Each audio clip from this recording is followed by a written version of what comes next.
মাত্র চাই, আর কিচ্ছু চাই না। কেন? একা সাধন করলে হয় না? বললেন না, দুর্বল।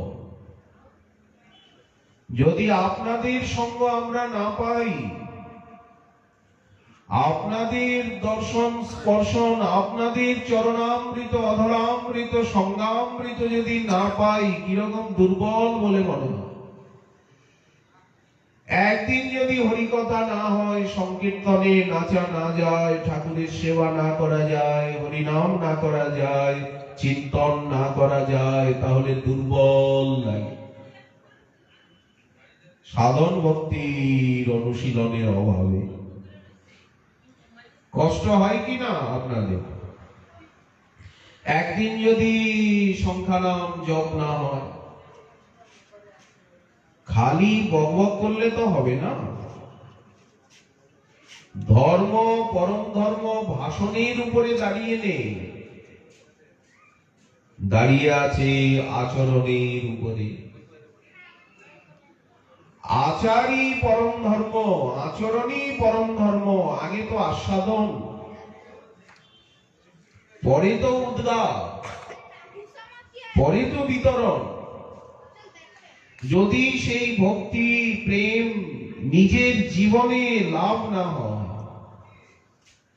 যদি কথারস, শাস্ত্ররস, নামরস, সংকীর্তন রস, সেবারস, দৈন্য রস, ত্যাগ রস, বিরহ রস, এই রসের আস্বাদন বাস্তবে নিজের জীবনে না হয়, তাহলে কি অপরকে কিছু দেওয়া যায়, বোঝানো যায়? যার হাতে টাকা নেই সে কি অন্যকে দিতে পারে? দেওয়ার আশ্বাসন দেওয়াটাও তো প্রবঞ্চনা। ভাই কি করব, আমার হাত খালি, কি দেব আমি, আমার সে ক্ষমতা নেই। এইভাবেই তো বলতে হয়। কিন্তু যেমন ধনী ধন দিয়ে অন্যের দুঃখকে দূর করতে পারে, ঠিক তেমনি যিনি নিজের জীবনে ভক্তি লাভ করেছেন, প্রেম লাভ করেছেন, তিনি তার ভক্তি প্রেম রূপী আস্বাদন প্রসাদ সকলকে দিতে পারেন। ওই জন্যই বলা হয়েছে যে দর্শনে পবিত্র করো, তাকে দেখলেই শ্রদ্ধা ভক্তি লাভ হয়। ভজনের ইচ্ছা জাগে, আমিও ভজন করে আরাধনা করে আমিও প্রভুর ভক্তিতে আগিয়ে নিজেকে ধন্য করব, মনুষ্য জীবন সার্থক করব, এইরকম একটা অভিলাষ আকাঙ্ক্ষা অন্তরে জাগে। গঙ্গার পরশে হয় পশ্চাতে পাবন। গঙ্গায় স্নান করলে পবিত্রতা, আর তোমাদের দর্শনেই পবিত্রতা। ঠাকুর মহাশয়ই বলছেন, অন্যের কথা। তো যাই হোক, সংকীর্তনের প্রচার, সেবার প্রচার। লোকনাথ গোস্বামীপাদ বললেন যে ঘরে ঘরে যেন নিতাই গৌরের আসন বসে, ঘরে ঘরে যেন রাধা গিরিধারী রাধা মাধব স্থান পায়। সুন্দর বাড়ি দেখলেই মনে হয়, আহা এত সুন্দর বাড়ি, এত সুন্দর পরিবেশ, আর এনারাও এতটা সুজন। কিন্তু ঘরে যদি নিতাই গৌর থাকতেন, রাধা মাধব থাকতেন, হ্যাঁ দেবদেবীর আসন আছে, আমরাও তো একদিন দেবদেবীরই পুজো করতাম। মহাদেব মহাদেবীর আরাধনা করতে করতেই তো তাদের কৃপায় ভক্ত সঙ্গ হয়, হরিকথা শ্রবণের ভাগ্য হয়, তারা ভক্তকে পাইয়ে দেন। তখন ভক্তির দিকে আকর্ষণ অনুভব হয়, অন্য আরাধনা সাধনা সব নিচে করে যায়, মনে হয় আর দরকার নেই, অনেক হয়েছে। যেমন মহাবিদ্যালয়ে ভর্তি হলে আর প্রাইমারি বা প্রাথমিক শিক্ষালয়, মাধ্যমিক শিক্ষালয়, উচ্চ মাধ্যমিক শিক্ষালয়ের প্রয়োজনীয়তা থাকে না। উনি মহাবিদ্যালয়ে ভর্তি হয়েছেন, বিশ্ববিদ্যালয়। তেমনি যারা পরম ধর্মকে আশ্রয় করেছেন, ভক্তি ধর্মকে আশ্রয় করেন, ভাগবত ধর্মকে আশ্রয় করেন, তাদের কর্ম যোগ জ্ঞান এতে আর কোনো প্রয়োজন থাকে না। কারণ তত্ত্ব সাধনের যে ফল, সেই ফলটা উনি পেয়েই গেছেন। আপনি যখন প্রাথমিক শিক্ষালয়ে পড়াশোনা করে উত্তীর্ণ হয়ে গেলেন, মাধ্যমিক শিক্ষা নিকেতনে, উচ্চ মাধ্যমিক শিক্ষা নিকেতনে, মহাবিদ্যালয় হয়ে আপনি যখন বিশ্ববিদ্যালয়ে চলে গেলেন, তখন যেন শিক্ষার জগৎটা আপনার চোখের সামনে উন্মোচিত হয়, উন্মুক্ত হয়, যে শিক্ষার জগৎটা কত বৃহত্তম। ঠিক তেমনি তখন যেন উনি বিদ্যার রস পান।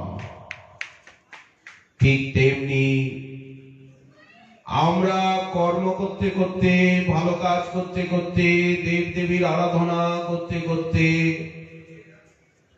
যোগ সাধনা জ্ঞান সাধনা করতে করতে যখন ভক্তের দর্শন পেয়ে যাই, জীবনে ভক্তের মুখে হরি কথা, কৃষ্ণ কথা, গৌর কথা, শ্রী ভাগবতী কথা শ্রবণের ভাগ্য হয়, সঙ্গে সঙ্গে ভক্তিতে আমাদের শ্রদ্ধা এবং আকর্ষণ সঞ্জাত।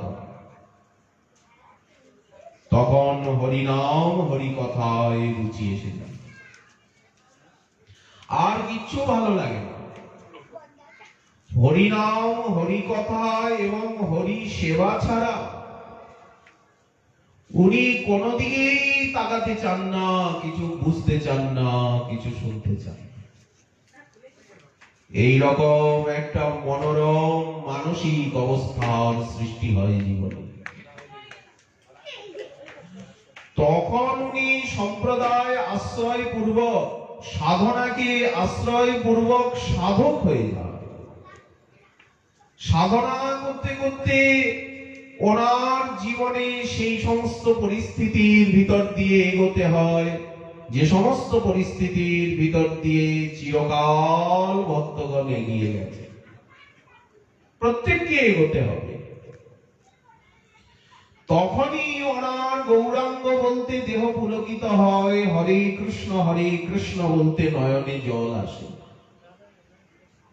সব কিছু মধুময় বলে মনে হয়।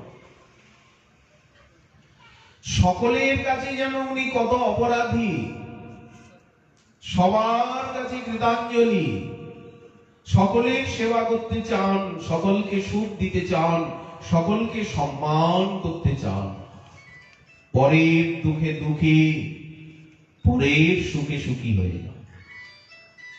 ওনার সুখ দুঃখের দিকে ওনার দৃষ্টি নেই। আপনি যে কিছু সারাদিন গ্রহণই করেননি, ওনার নিজের দিকে দৃষ্টি নেই। ওই সকলকে সুখ দিয়ে উনি সুখী। কথায় কথায় কাঁদেন,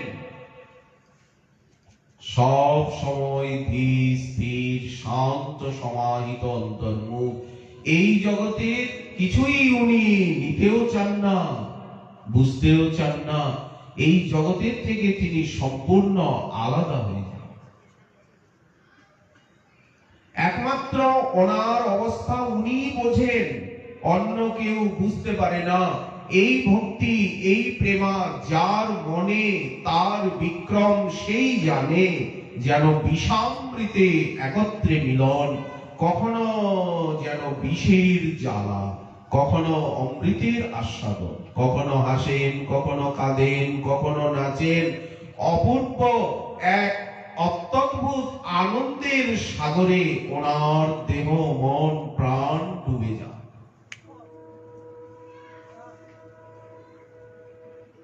আমরা তো এখানে নবাগত, আমরা প্রথম এই প্রদেশে আপনাদের কৃপায় এলাম। ইতিপূর্বে কোনদিন আমরা এই তদঞ্চলে আসবার আমাদের ভাগ্য হয়নি আপনাদের চরণ দর্শন।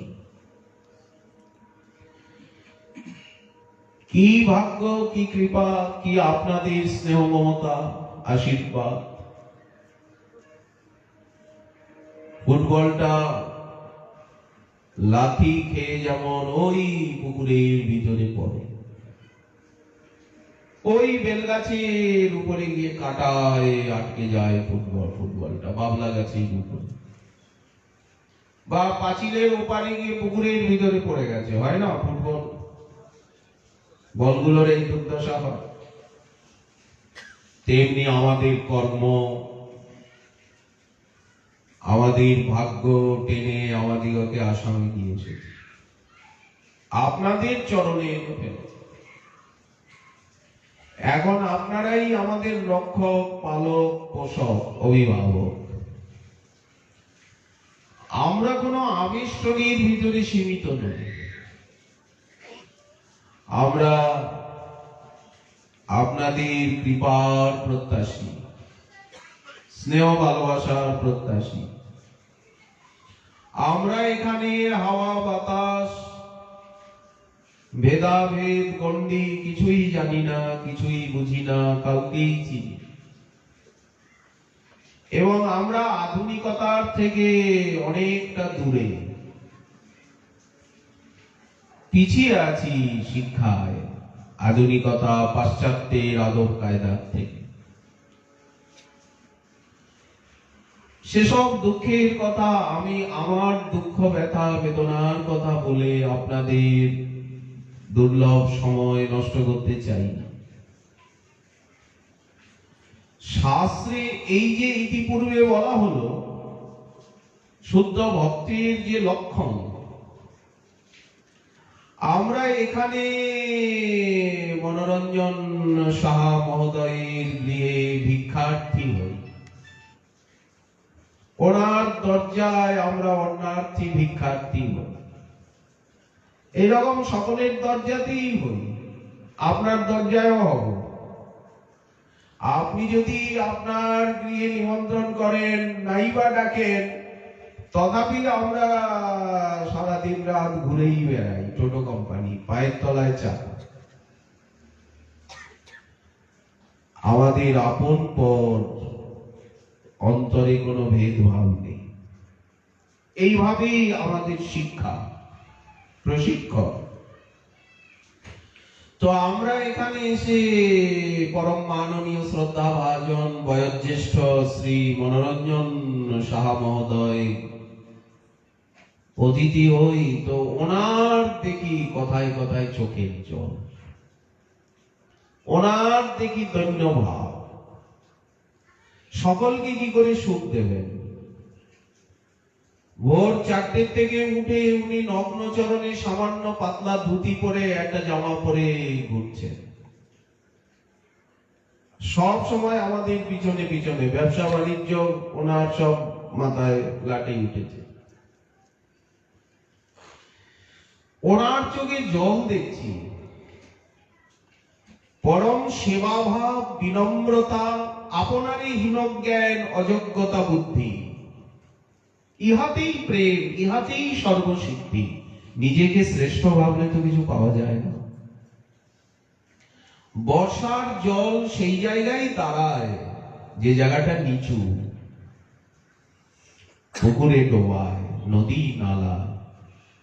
তেমনি আমার মনকে আমি যত অবনত করব, যত আমি ছোট হতে শিখব, ততই তো সকলের কৃপা, স্নেহ, মমতা, ভালোবাসা মিলবে। আমার জন্ম জন্মের পাপ, দুষ্কর্ম, অহংকার, অভিমান অনাচার এগুলি ধুয়ে মুছে যাবে। হরিকথা এবং হরিনামের দ্বারা, হরিনাম হরিকথাই হচ্ছে বৃষ্টি। বৃষ্টিতে যেমন ধুয়ে মুছে সব পরিষ্কার হলো, কিন্তু জলটা দাঁড়াবে কোথায়? নিচু জায়গা, পাহাড়ির উপরে না, টিলায় না।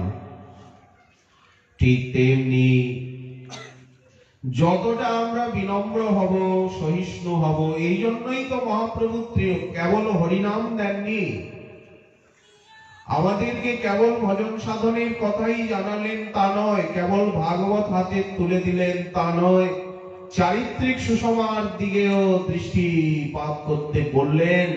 ত্রিনাদপি শুনিছেন শ্লোকটি উপদেশ করলেন, যে রূপে লইলে নাম প্রেম উপজয়।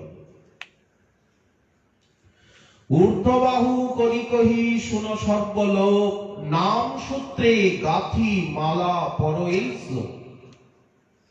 কেবল হরিনাম করলেই যে প্রেম হবে এ কথা বলা হয়নি, তার সঙ্গে অনুপান পথ্যেরও ব্যবস্থা দেওয়া হয়েছে।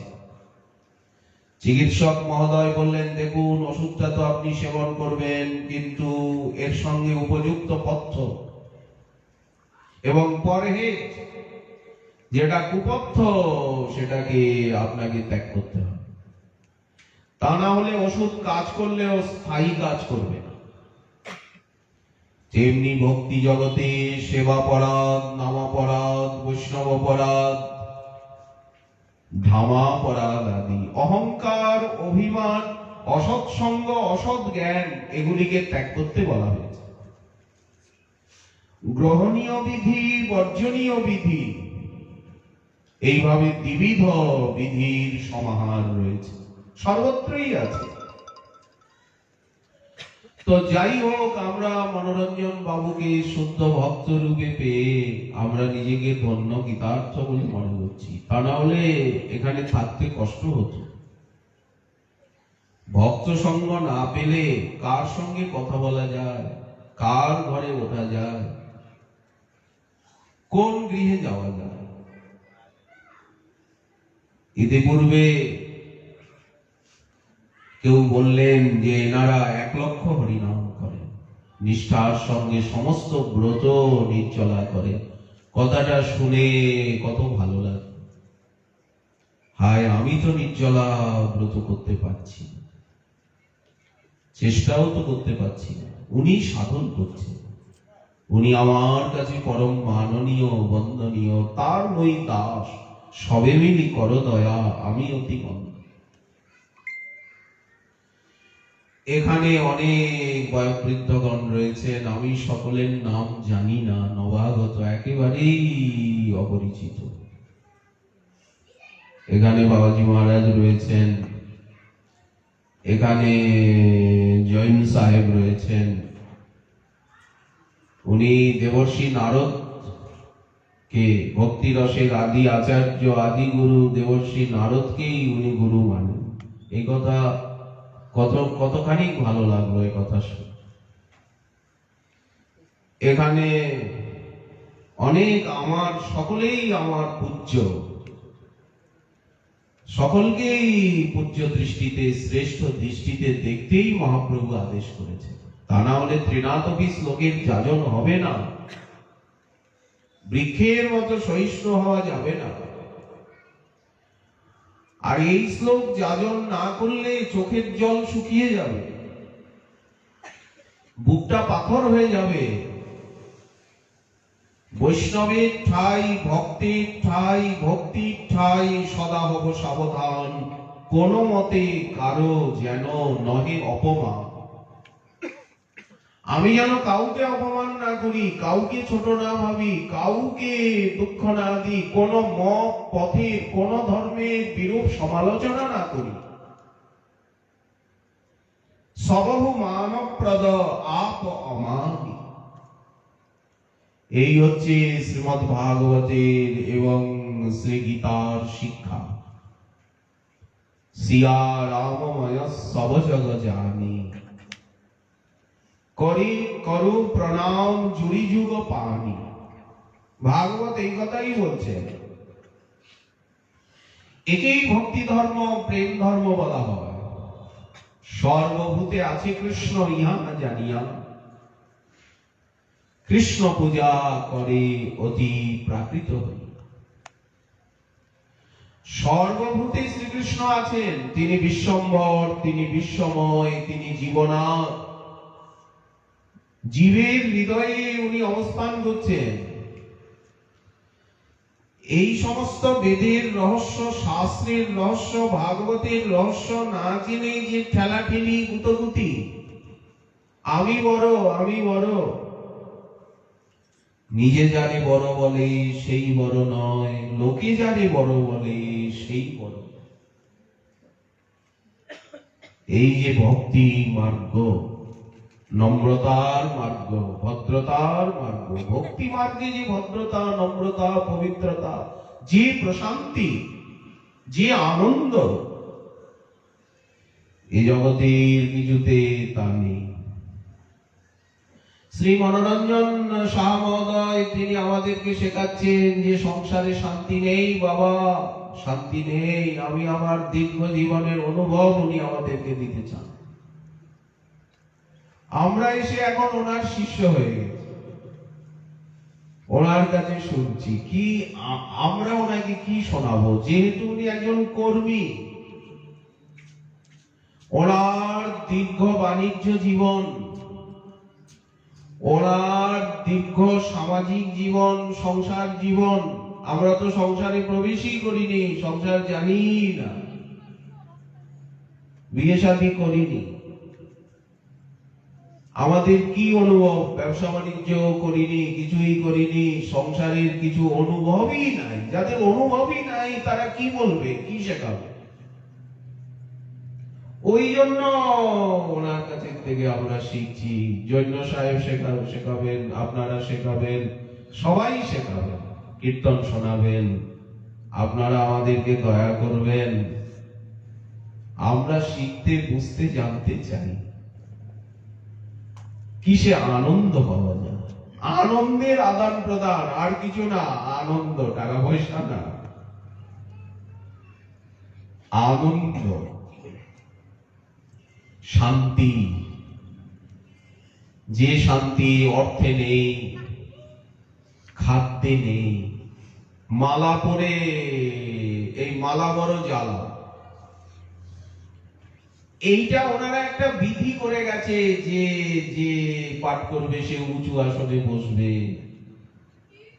গ্রন্থ পূজা করবে, মালা পরাতে হবে।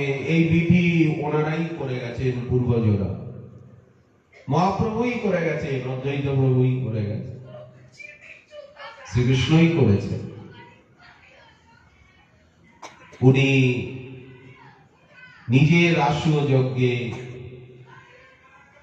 এই বিধি দেখিয়েছেন। মহাভারতে ভগবান শ্রীরামচন্দ্র তিনি নিজে নিম্ন আসনে বসে, আর রাষ্ট্রীয় যজ্ঞে, অশ্বমেধ যজ্ঞে উনি দেখিয়েছেন। এইভাবে আদর সম্মানের পরিপাটি, সেইটাই পরম্পরায় চলছে যুগ যুগ। এখানে 1 লক্ষ বছর বললেও কম বলা হবে, 1 কোটি বছর বললেও কম বলা হবে। কারণ আমাদের সনাতন ধর্ম, ভাগবত ধর্মের আয়ু লক্ষ কোটি বছরেরও বহু বাইরে। চিরকাল আছে, চিরকাল থাকবে একই রকম, আকাশের মতো, বাতাসের মতো, সূর্যের মতো, চাঁদের মতো। এই সনাতন ধর্মের আয়ু কত বললেন? এই প্রশ্ন করলে তাকে বলতে হয় সূর্যের আয়ু কত, পৃথিবীর আয়ু কত, জলের আয়ু কত, আকাশের আয়ু কত, বলতে পারবে? যেদিন থেকে সৃষ্টি সেদিন থেকে ধর্ম, পরম ধর্ম। পরম ধর্ম হচ্ছে ভক্তি, ধর্ম হচ্ছে কর্ম, যোগ, জ্ঞান। আর পরম ধর্ম ভক্তি, ভাগবত ধর্ম, পরম কর্তব্য ভক্তি, তাকে জানা, তাকে পাওয়া, সেই পরব্রহ্ম পরমেশ্বরকে। তো সেই জানার যে পদ্ধতি, উপায়, সেটি ভক্তি। তার পূর্ণায়তন শ্রী শ্রী ভাগবতে। ভাগবত বোঝাও তো সহজ নয়। যাও ভাগবত পড়ো বৈষ্ণবের স্থানে, বৈষ্ণবের কাছে গিয়ে ভাগবত পড়ো, ভাগবত বোঝো। পড়লে হবে, বুঝলে হবে, বললে হবে বলে না, একান্ত আশ্রয় করো চৈতন্য চরণে, গৌর নিত্যানন্দের চরণাশ্রিত হও। চরণাশ্রিত না হলে বিদ্যা পাণ্ডিত্যে ভক্তি বোঝা যাবে। গৌর ভক্তগণের সঙ্গ করো, গৌরজন সঙ্গ করো গৌরাঙ্গ বলিয়া, আর হরে কৃষ্ণ নাম করো নাচিয়া নাচিয়া। অচিরে পাইবে ভাই প্রেম মহাধন। গে দেখো, জপে দেখো, ভাগবত শুনে দেখো, গৌর ভক্তের সঙ্গ করে দেখো, গৌর ভক্তের চরণাশ্রয় করে দেখো। অচিরে পাইবে ভাই প্রেম মহাধন। আজও পাওয়া যাবে, আজও পাওয়া যায়। যাহা বিলাইতে প্রভুর নদে আগমন, যা যা বিলাতে প্রভু নদিয়ায় নবদ্বীপে এসেছে। তো ভক্ত রূপে উনি দান করছেন, ঠাকুর নরোত্তম রূপে মহাপ্রভুই দান করছেন, নিতাই চাঁদই দান করছেন। লোকনাথ প্রভু বললেন সংকীর্তনের প্রচার করো, নিতাই চাঁদ সংকীর্তনের প্রচারের আদর্শ দেখিয়েছেন, সেই ভাব দ্বারাই প্রচার করো। এই যে হরিনাম যজ্ঞ, চারিদিকে থেকে হরিনাম যজ্ঞের আওয়াজ আসে। কে প্রচার করেছেন? ওই মহাপ্রভু নিতাই চাঁদের আদেশ, আজ্ঞা, ব্যবস্থা। অধিবাস কীর্তনে তাই গাওয়া হয়, তিন প্রভু বসেছেন। নাম যজ্ঞের পরামর্শ লয়ে, জীবের কল্যাণের পরামর্শ লয়ে, কলিযুগের মানবগণের, জীবগণের, বৃক্ষলতা পশুপক্ষীগণের সকলের হিতের পরামর্শ লয়ে তিন প্রভু বসেছেন। মহাপ্রভু কেবল মানবের নয়, মানব মাত্রে, কেবল ভারতবর্ষবাসীর নয়, মানব মাত্রে, ধর্ম মাত্রে সকলের উপরে উনি আলোকপাত করছেন। সকলকে পরম ধর্ম বোঝাতে চেষ্টা করছে। ভগবান তো কারো ব্যক্তিগত হন না। সূর্য কি কারো ব্যক্তিগত? চাঁদ কি কারো? আলো জল বায়ু কি কারো ব্যক্তিগত? এই জন্য মহাপ্রভু যদি ভগবান হন, স্বয়ং ভগবান হন, রাধা কৃষ্ণ মিলিত তনু হন, তিনি তো সবাই তা। সেই ভাবনার বিকিরণ, সেই ভাবনার সম্প্রসারণ লোকনাথ প্রভু আদেশ করছেন ঠাকুর নরোত্তমকে, সংকীর্তনের প্রচার করো। সংকীর্তনই আমাদেরকে প্রীতি, মৈত্রী, সংহতি, শান্তি প্রদান করে। সংকীর্তনের ভূমিতে, হরিকথার ভূমিতে, প্রসাদের ভূমিতে একাশনে এসে বসে নেচে গেয়ে শুনে প্রসাদ পেয়ে আমাদের আন্তরিক যে ভেদাভেদ, ছোট বড় উচ্চ নীচ যে ভেদ, এই ভেদের গণ্ডি অভেদে রূপায়িত। তবেই তো সংকীর্তনের প্রাঙ্গণে নিতাই চাঁদ সকলকে নাচাচ্ছেন। আজ ব্রাহ্মণে চণ্ডালে করে কোলাকুলি, চণ্ডালকে বুকে নিয়ে কাঁদছেন ব্রাহ্মণ, ব্রাহ্মণকে বুকে নিয়ে কাঁদছেন চণ্ডাল। ভেদ ভাব দূরে চলে গেছে। কবে বা ছিল এর অঙ্গ? উনি ধনী, উনি দরিদ্র। বললেন ধনী মহাশয় আজ পথে দরিদ্রকে বুকে নিয়ে কাঁদছেন। এমন একটা পরিস্থিতি, এমন একটা মানসিক অবস্থার সৃষ্টি হয়েছে সংকীর্তনের দ্বারা, হরি কথার দ্বারা, হরি সেবার দ্বারা এবং প্রসাদ সেবার দ্বারা। উচ্চ নীচ, ছোট বড় সব ভেদাভেদ ভাব চলে গেছে, বন্যা এসেছে। আমাদের নিতাই চাঁদ ঠাকুর মহাশয় প্রেমের বন্যা এনেছেন, ইতিহাসে লেখা আছে। উছলিল প্রেম বন্যা চৌদিকে বেড়া। লোকনাথ প্রভু বললেন বিগ্রহ সেবার প্রচার করবে, ঘরে ঘরে যেন নিতাই গৌর প্রতিষ্ঠিত হয়, রাধা মাধব রাধা গিরিধারী সব সবার ঘরে ঘরে ঘরে সংকীর্তন, ঘরে ঘরে গ্রন্থানুশীলন, ভাগবত চৈতন্য ভাগবত চৈতন্য চরিতামৃত সমস্ত গোস্বামী গ্রন্থের ঘরে ঘরে অনুশীলন, সবার ললাটে হরিমন্দির, খালি কপাল না কারো, পোড়া কপাল নয় কারো, সকলের কণ্ঠে তুলসী মালিকা। কৃষ্ণ দাস্য গৌর দাসের চিহ্ন এটি।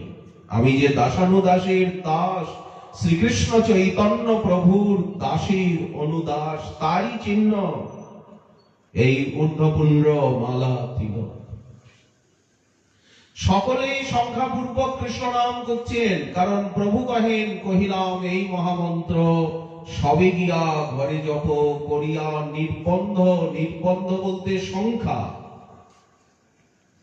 ইহা হইতে সর্বসিদ্ধি, এই হরিনাম জপ করলেই সর্বসিদ্ধি হবে, জপ করলেই বোঝা যাবে। ওষুধ না খেলে তো বোঝা যাবে না। ওষুধ সাজিয়ে রাখলাম, ওষুধের ফ্যাক্টরিতেই আমি নাই কর্মচারী নাই সুপারভাইজারি, কিন্তু আমি যদি ওষুধ না খাই, ডক্টর সাহেব সকলকে ওষুধ লিখে দিচ্ছেন কিন্তু উনি ওষুধ ব্যবহার করেন না, তাহলে তো নিরাময় হওয়া যাবে না।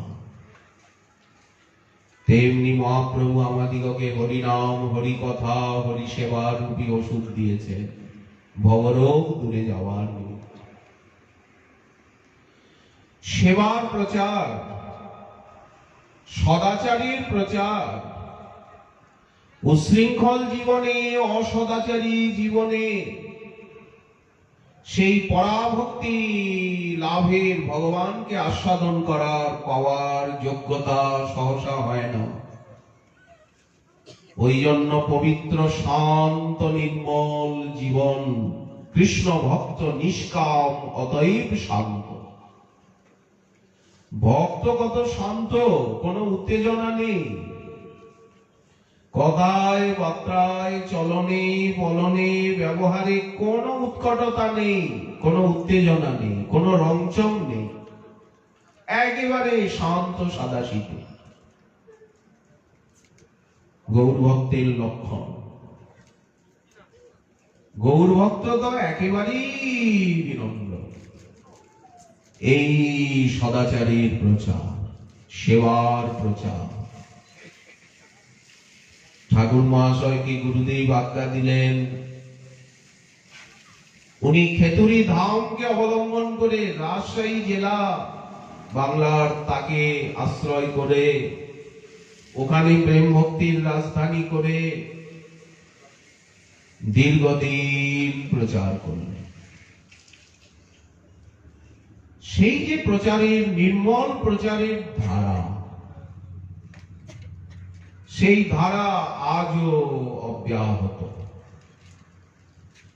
নদী বইছে বইছে বইছে, বইবে বইবে, এ নদী মজবে না, এর প্রবাহ বন্ধ হবে না। এ তো হরিকথার নদী, হরিনামের নদী, হরি সেবার নদী, ভাগবত ধর্মের প্রবাহন কিনা, প্রবাহ কিনা। ভগবানের আজ্ঞায়, স্বয়ং ভগবানের আজ্ঞায় এই নদীর প্রবাহ। গঙ্গার স্রোত কি বন্ধ হয়ে গেছে? গোমুখের থেকে কি এখন জল মিশ্রিত হচ্ছে না? এখন কি হিমালয় জল দেওয়া বন্ধ করেছে? এখন কি আর হিমবাহ গ্লেসিয়ার গুলো নদীকে সৃষ্টি করছে না? এখন কি আকাশে বৃষ্টি বন্ধ হয়েছে? এখন কি চাঁদের আলো সূর্যের আলো পাওয়া যাচ্ছে না? এখন কি পৃথিবীতে শস্য হচ্ছে না? এখন কি আমরা জন্ম সুরক্ষাকে প্রাপ্ত হচ্ছি না? নিশ্চয়ই হচ্ছি। এখন কি আমরা জ্ঞান বিজ্ঞানকে প্রাপ্ত হচ্ছি না? এখন কি মাতা পিতার হৃদয়ে স্নেহ মমতা নেই? বন্ধ হয়ে গেছে স্নেহ মমতার ভান্ডার মাতা পিতা আত্মীয় স্বজনে? এখন কি শিক্ষকগণ আর শিক্ষা দিচ্ছেন না? বলে অবশ্য দিচ্ছেন। সবকিছু আছে, সবকিছু চিরদিন থাকবে। এই পৃথিবীতে সব कुछ है জগমাহি, পরন্তু লেকিন ভাগ্যহীন নর পাওত না। দুর্ভাগ্যে কিছুই বোঝা যায় না, কিছুই, সবকিছু আছে, সবকিছু থাকবে, কিন্তু ভাগ্যহীনতা দোষে অকর্মণ্য হলে কিছুই মেলে না। আমি আমার বুদ্ধিহীনতা অকর্মণ্যতা দোষেই আমি দরিদ্র। নাহি ভক্তির সন্ধান। ঠাকুর মহাশয় কি সুন্দর প্রচার করলেন। মহাবদান্য মহাপ্রভুর মহাবদান্য কিঙ্কর। সেই প্রচারের কথাই, সেই ভক্তির কথাই আমরা গুরু বৈষ্ণবের মুখে শুনে আমরাও আশ্বাসন পেলাম, অভয় লাভ করলাম। আমাদেরও ইচ্ছা জাগলো হরি কথা শুনে শ্রী গুরু শ্রী ভক্তগণ শ্রী বৈষ্ণবগণকে দর্শন করে আমাদেরও অন্তরে প্রেরণা জাগলো ওই ভক্তিরস পাওয়ার, ওই ভক্তিরস আস্বাদনে, ওই নামরস সেবারস গ্রন্থরস ত্যাগরস দৈন্যরস ভজন রসে। তখনই আমরা আপনাদের দয়ায়, সেই পরমেশ্বরের করুণায় আমরা গুরু বৈষ্ণবের চরণে গিয়ে পড়লাম, ভক্তের চরণে গিয়ে পড়লাম। অযাচিত মোহ হেন, কখনো চাই নাই। যে বোঝেই না শিশু কি চাইবে, শিশুর তো কোনো জ্ঞানই নাই। শিশু তো মায়ের কোলে ঘুমোচ্ছে নাক ডেকে, ওর তো কোনো জ্ঞান নাই যে ওকে খেতে হবে, ওকে শুতে হবে, ঘুমোতে হবে, ওর তো কোনো জ্ঞান নাই। তেমনি যখন আমরা শিশু হয়ে শ্রী গুরু বৈষ্ণব ভক্তগণের চরণ তলে গিয়ে উপস্থিত হলাম, আমরা যাইনি, তারা করুণা করে টেনে নিয়েছে। আমরা জানি যে যাব, এমন একটা জগৎ আছে, এমন একটা আনন্দের রাজ্য আছে, এ তো কিছুই জানতাম না, কিছুই বুঝতাম না, আজও জানি না, বুঝি না। ওই জন্যই তো গাওয়া হয়েছে অযাচিত মোহ হেন পতিত হেরি যো বহু, যাচি দেওয়াল হরিনাম। গুরুদেব নাম মন্ত্র দিলেন, উপাসনা দিলেন, খোল করতাল হাতে ধরিয়ে দিলেন, খোল করতাল নিয়ে খেলা করো, হাতা খুন্তি নিয়ে খেলো। হাতে বিগ্রহ তুলে দিলেন, বলেন বিগ্রহ নিয়ে খেলো, সাজাও, ভোগ লাগাও, আরতি করো, পুজো করো। গ্রন্থ তুলে দিলেন, পড়ো পড়ো, মুখস্থ করো, বোঝো। ধামে টেনে নিয়ে গেলেন, বলেন এইখানে লীলা হচ্ছে, এই লীলাস্থলী। ধামাশ্রয় করো, নামাশ্রয় করো, সদাচার আশ্রয় করো, ত্যাগাশ্রয় করো, দৈন্যাশ্রয় করো। ভক্তগণ শেখাচ্ছেন, গুরু বৈষ্ণবগণ শেখাচ্ছেন। এখন স্বভাব দোষে, পূর্বজন্মের স্বভাব দোষে কত অন্যায়, কত অহংকার, কত অভিমান করে ফেলি। সঙ্গে সঙ্গে সন্তান যেমন অন্যায় করলে, শিশু যেমন অন্যায় করলে বাবা মা ধরে চড় মারে, পেটার, এই এরকম করলি কেন, কেন এরকম করছিস, মারধর করে, শিক্ষকরা মারধর করে। যেমনি গুরু বৈষ্ণব ভক্তগণ আমাদিগকে শাসন করে পথে নিয়ে আসে। এটাই তো তাদের প্রকৃত কৃপা, শাসনটাই তো কৃপা। যদি পিতামাতা আমাদেরকে শাসন না করেন, শিক্ষকগণ শাসন না করেন, আমরা জীবনে এগোবো কি করে? যাচি দেওয়াল হরিনাম, দুরমতি নাই কোন সুকৃতি, সতত দুষ্কৃতিতে হৃদয় ভরা, নাই সুকৃতি নবলেশ। এই তো গুরু বন্দনায় আমরা রোজই গাই। এই অবস্থা মাতৃশ জীবে। যাই হোক, আমরা এখানে পরম ভক্তপ্রভু